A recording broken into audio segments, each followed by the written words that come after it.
Good afternoon বন্ধুরা।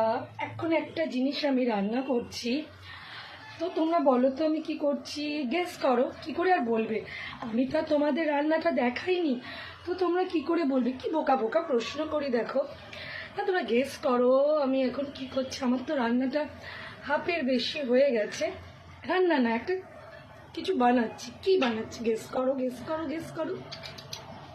Guess হচ্ছে না, তো চলো দেখা যাক কি বানাচ্ছি। ঠিক আছে, ওয়েট।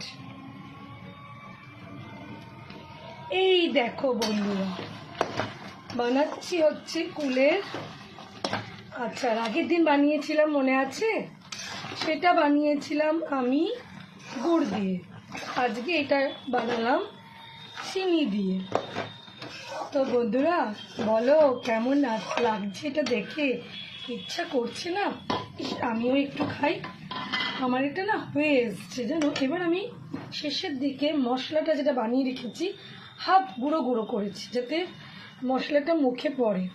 এর মধ্যে মৌরি আছে, দেবেই মৌরি, দেবেই মৌরি ছাড়া একদম জমবে না।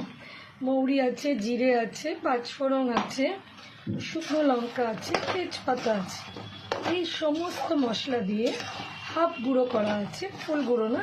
আর এটাকে কোনোভাবেই আগে দেবে না, তাহলে মশলাটা কষতে কষতে একদম মশলাটা তেতো হয়ে যাবে। এইটা যখন তোমার মনে হবে এটা হয়ে এসছে, তার ঠিক 5 মিনিট আগে দেবে, কেন কুলটাও একটু একটু মজতে সময় লাগে। আর এই মশলাটা একদম গুঁড়ো কোনোভাবেই করবে না। আহা কি যে গন্ধ উঠছে, ভিডিও করব কি, আমার তো জিভে জল। বিশ্বাস করো বন্ধুরা, কি সুন্দর একটা গন্ধ বেরোচ্ছে না, বুঝতে পারছো? আমি ভিডিও করতে পারছি না, আমার জিভের মধ্যে না ঢোক গিলতে হচ্ছে, এত সুন্দর হয়েছে। বুঝতে পারি তো কোনো একটা জিনিস করলে সেটা ভালো না খারাপ সেটা আমি বুঝতে পারি। আমি কেন, আমরা যারাই রান্না করি যে খাবারটা, সেটা আমরা বুঝতে পারি কতটা সুন্দর হয়েছে। তো চলো ফিনিশিং ডান করি। জাস্ট কালারটা দেখো, দেখো কালারটা, কুলগুলো দেখো। কার কার পছন্দ এই কুলের আচার?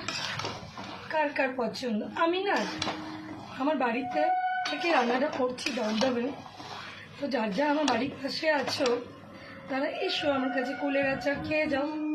জাস্ট দেখো। তো বন্ধুরা কেমন লাগলো অবশ্যই কমেন্ট করে জানিও।